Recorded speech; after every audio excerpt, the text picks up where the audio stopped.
कि जाहि अनीत करत डेर नाही, जाहि अनीत करत डेर नाही। जिसको अनीत करने में डर नहीं लगता उसका क्या परिणाम होता है। अब जई हैं थोड़े क्षण माही, जई हैं थोड़े क्षण माही। बस ज़्यादा उनकी उम्र नहीं है, थोड़े ही क्षण में। बहुत लोग जैसे आए और गए, राज्य किए 10-20-25 वर्ष, इसके बाद वो चले गए, खत्म हो गया उनकी कहानी और उनकी बड़ी दुर्गति प्राप्त हो गई। तो इसी नाते राजा हो, योगी हो, फकीर हो, साधारण हो, उसको जो भी अनीत करेगा वह इस संसार सागर से बड़ी अधोगति को प्राप्त होगा। इस नाते इस संसार में अच्छे कर्म, अच्छी चीज़ें करने से मनुष्य के अंदर एक समरूपता आती है। और हम एक जो विवाह के बारे में बात कर रहे थे कि विवाह पति पत्नी का होता है, लेकिन दोनों में जो समरसता होनी चाहिए वो नहीं होती। तो उसके लिए हम एक मंगल कामना का एक गीत है, उसको हम आपको सुनाते हैं, जो कि जो है उसके गृहस्थी जीवन में एक चार चांद लगा दे और वो सुखी रहें। एक आशीर्वाद का सूक्ति है, एक आशीर्वाद का एक कविता है। जो उसमें त्रुटि होगी उसको क्षमा करिएगा, आप बड़े ध्यान से सुनें। ये मंगल गीत कहीं भी किसी भी सभा में जब शादी विवाह होता है, इसको अगर आप लगा देंगे तो उसमें चार चांद लग जाएगा। जो अन्य गीतों की अपेक्षा है उसकी अपेक्षा यह अपने आप में बहुत ही अच्छी गीत है। आप उसको सुने और इसे जो है ग्रहण करें। और साथ साथ जब भी शादी विवाह होता है तो ज़रूर इसको आप जो है उसमें लगा दिया करें। तो सुनिए आप लोग। तो कहता है कभी कि दूल्हा सोहत राम यस। जब जयमाला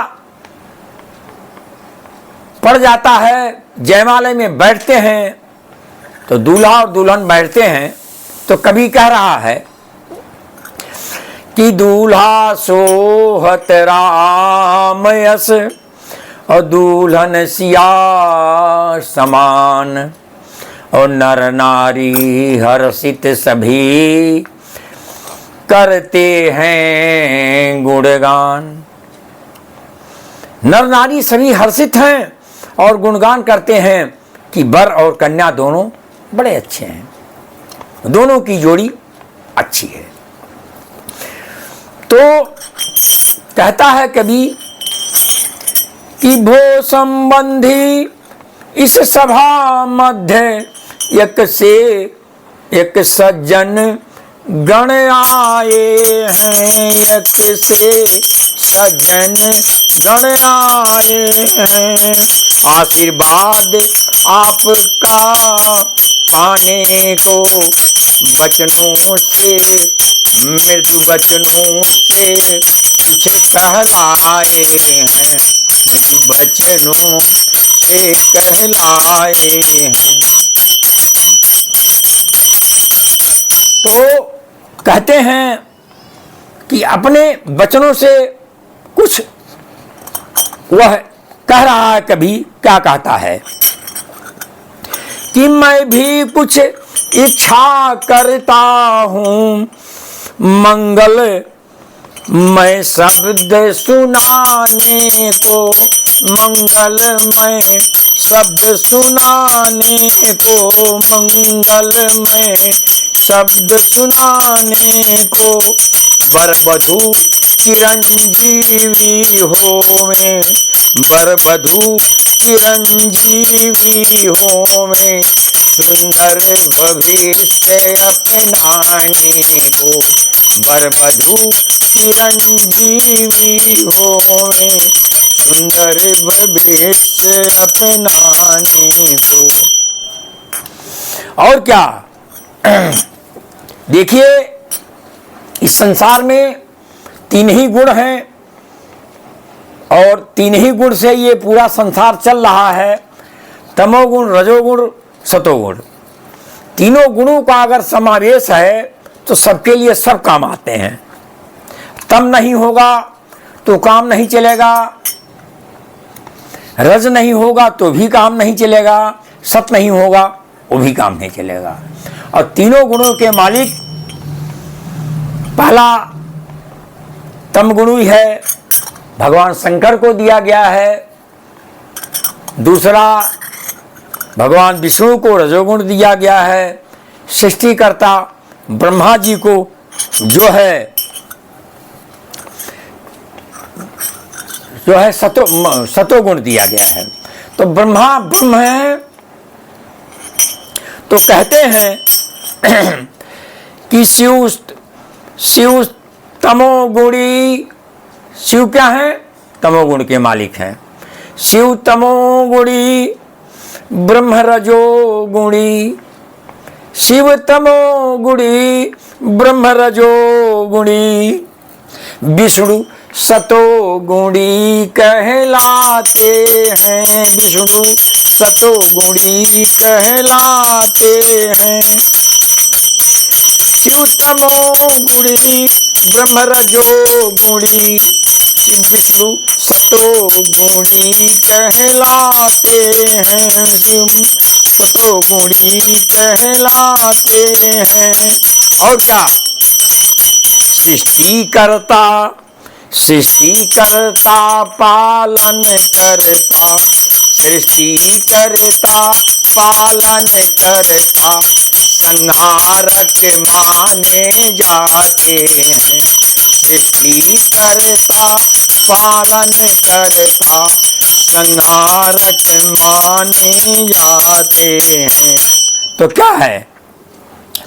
तो कवि कहता है कि है यही प्रार्थना इन देवों से, कवि कह रहा है कि है यही प्रार्थना इन देवों से, निर्विघ्न बना दे जीवन को, निर्विघ्न बना दे जीवन को, निर्विघ्न बना दे जीवन को, तब जीवन सुख से शुद्ध करें, तब जीवन सुख से शुरू करें, प्रभु पार लगा दें जीवन को, जीवन सुख से शुरू करें, प्रभु पार लगा दें जीवन को।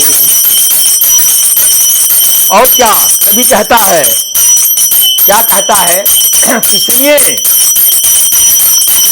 वरवधू जब शादी होने के बाद अपने जीवन को शुरू करते हैं तो क्या है, कैसे चलती है गाड़ी? गृहस्थी जीवन की गाड़ी, गृहस्थी जीवन की गाड़ी, हर दो पहियों पर चलती है, हर दो पहियों पे चलती है, दोनों का बल समान पाकर उन्नति के पथ पर बढ़ती है, दोनों का बल समान पाकर उन्नति के पथ पर बढ़ती है। अगर समान बल नहीं रहेगा पति पत्नी का, दूल्हा दुल्हन का, तो वह कभी भी उन्नत के पथ पर नहीं चल सकती, क्योंकि दोनों का समागम, दोनों का जो समरसता है उसमें होना चाहिए, तभी उन्नत पर चल सकती है। इस नाते पति पत्नी को बड़ी ही ज्ञान से, बड़ी ही ध्यान से चलना चाहिए, तब तो चलेगा। और नहीं, एक पहिया अगर थोड़ा सा भी गड़बड़ हुआ तो दूसरा पहिया अपने आप रुक जाएगा, गिर जाएगा। और इसी प्रकार से जो है जीवन का यह जो चलना है, जीवन को कांटों के पथ पर भी चलना पड़ सकता है, अच्छे पथ पर भी चलना पड़ सकता है। तो इस नाते दोनों को हर प्रकार से अपने आप को समावेशित होकर के और अच्छे पथ पर चलना चाहिए, और दोनों को अहंकार रहित होकर के, दोनों को आपस में समझ बूझ करके चलेंगे तो उनका बेड़ा पार हो जाएगा। और क्या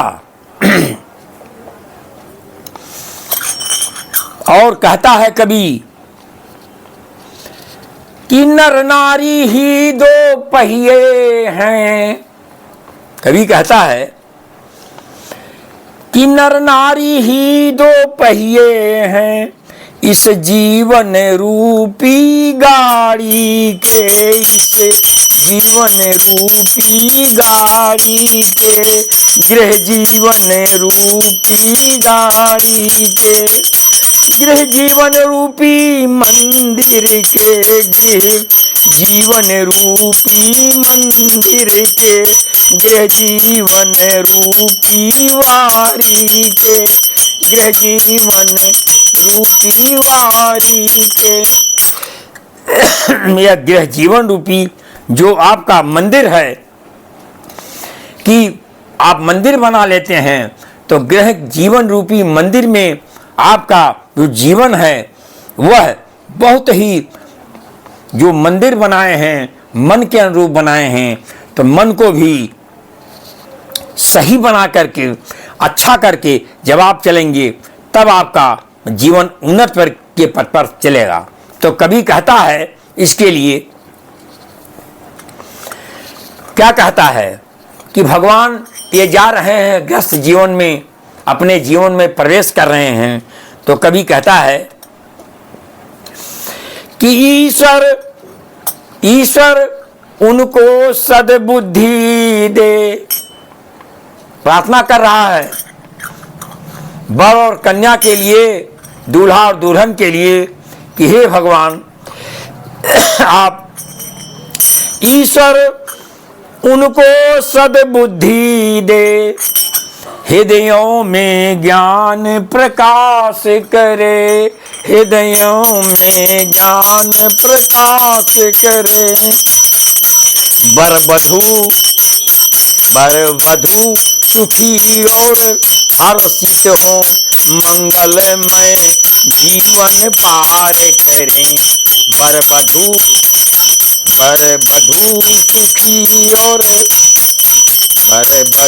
सुखी और हर्षित हो, मंगलमय जीवन पार करें। कैसे? जैसे भगवान राम जी को दिया है उदाहरण कवि ने, कि मर्यादा पुरुषोत्तम श्री रामचंद्र, मर्यादा पुरुषोत्तम श्री रामचंद्र पथ गृहस्थी का दिखलाते हैं, पथ गृहस्थी का दिखलाते हैं। कैसे? पितुमात आज्ञा मान प्रभु, पितुमात आज्ञा मान प्रभु, हंसते हंसते बन जाते हैं। पितु आज्ञा मान प्रभु जी हैं, हंसते हंसते बन जाते हैं। उनको सोच नहीं है कि मुझे राज मिले, माता पिता की आज्ञा को मान करके, और माँ सीता और राम सहित और लक्ष्मण सहित वन को चले जाते हैं। उनको यह नहीं है कि हमें राज मिल जाए तभी करेंगे। तो इस प्रकार, क्योंकि देखिए, जब तक मनुष्य तपेगा नहीं तब तक वो सोना नहीं हो सकता। सोना अगर बनना है तो स्वर्ण को जो है स्वर्णकार क्या करता है, उसे भट्ठी में तपाता है और तपाने के बाद तब सोना निकलता है और उज्जवल हो जाता है। तो माता पिता कोई भी चीज अगर आपसे कहते हैं तो इस नाते नहीं कहते हैं कि आपका नुकसान है, इस नाते कहते हैं कि आप संघर्ष करो और संघर्ष करके दुख सुख सर्दी गर्मी बरसात सह करके जब तपस्या करोगे तब जा करके आप जो है इस गृहस्थी जीवन को चला पाओगे। और नहीं तो गुलाब का फूल जैसे ही अपनी डाल के पाती से अलग होता है वैसे ही मुरझाना शुरू कर देता है। इसी प्रकार अगर आप डाल पात मतलब माता पिता गुरु जो आपके बड़े हैं, आप उनसे जब आप जुड़े रहोगे और उनसे बराबर सत्संग करते रहोगे, पूछोगे, तो वो अपने अनुभव के आधार पर आपको अच्छी बातें कहेंगे, तो आप कभी भी मुरझाओगे नहीं और हमेशा चलते रहोगे। और नहीं तो जैसे ही माता पिता गुलाब के पेड़ के तरीके से हैं, उसमें कांटे भी हैं और अलग हुए आप कांटों से, तो आप जान लीजिए कि आप मुरझा जाओगे। तो इस नाते जो भी है, जिस प्रकार गुलाब कांटा लगा होता है और फूल सुंदर देता है, उसी प्रकार से जब आप हर चीज आपके अंदर सहने की क्षमता हो जाएगी तभी आप आगे बढ़ोगे। तो इस प्रकार से कवि कहता है कि हर पुरुष राम सा बन जाए, अगर हर पुरुष राम सा बन जाए, हर नारी सीता सा काम करे, हर नारी सीता सा काम करे, हर पुरुष राम सा बन जाए, हर नारी सीता सा काम करे। तो क्या होता है, हर घर घर में सुख चैन रहे। तो क्या होगा उसका परिणाम कि हर घर घर में सुख चैन रहे, गृह जीवन उज्जवल नाम रहे। हर घर में सुख चैन रहे, गृह जीवन उज्जवल नाम रहे। तो आपका उज्जवल होकर के नाम होगा और जब सुख चैन होगा तभी आपको आप अच्छे हो। और नहीं तो सारी चीज़ें आपके पास हों लेकिन आपके पास आंतरिक सुख और चैन नहीं है, शांति नहीं है, तो फिर आप का जीवन बर्बाद है और फिर आप बर्बादी की तरफ चलते जाते हैं। इस नाते कवि लिखता है कि माता पिता हमेशा अपने बच्चों के लिए प्रार्थना करते हैं। तो कन्या पक्ष का पिता कहता है, क्या कहता है, कह रहा है कि यह शब्द पिता माता का है। सुनिए आप लोग, यह शब्द पिता माता का है, करबद्ध प्रार्थना करता हूँ, करबद्ध प्रार्थना करता हूँ। क्या करता हूँ, वर पक्ष से कहता है कि यह कन्या रूपी रत्न तुम्हें मैं तुम्हें समर्पित करता हूँ।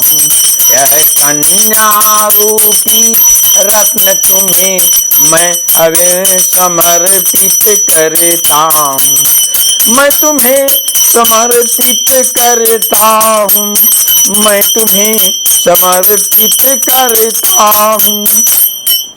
क्या कहता है कि हमने अपनी बेटी को, अपनी कन्या को बहुत कुछ शिक्षा दिया है, सेवा का, भाव का, और बड़े लालन पालन से उसका हमने पालन किया है।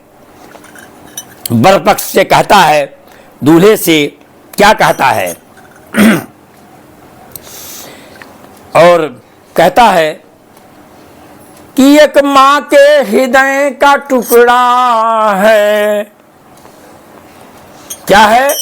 एक माँ के हृदय का टुकड़ा है, जिस मणि से आज उजाला है, जिस मणि से आज उजाला है। यह माँ के हृदय का टुकड़ा है, जिस मणि से आज उजाला है, जिस मणि से आज उजाला है। वह मणि संभाल के रखना है, वह मणि संभाल के रखना है, जो कि नाजों से पाला है। यह मणि संभाल कर रखना है, जो कि नाजों से पाला है। बड़े विधिवत हमने इसका लालन पालन किया है, और क्या, इतना ही नहीं किया है, इसको हमने बहुत कुछ सिखलाया है। क्या सिखलाया है कि निज मात पिता को त्याग कर, यह निज मात पिता को त्याग कर, यह अपना पितु मात बनाया है, अपना पितु मात बनाया है। कन्या क्या है?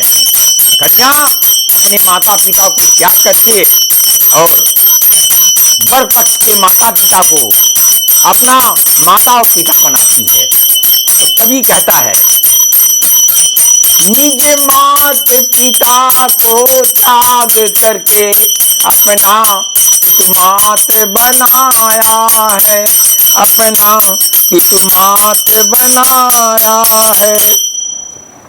कर्तव्य धर्म के साथ साथ, कन्या का क्या कर्तव्य है? माता और पिता उनके कह रहे हैं कि उसमें क्या गुण है, सुनिए कि कर्तव्य धर्म के साथ साथ सेवा व्रत भी अपनाया है। कर्तव्य धर्म के साथ साथ सेवा व्रत भी अपनाया है। हमने इनको संस्कार दिया है। कर्तव्य क्या है आपका?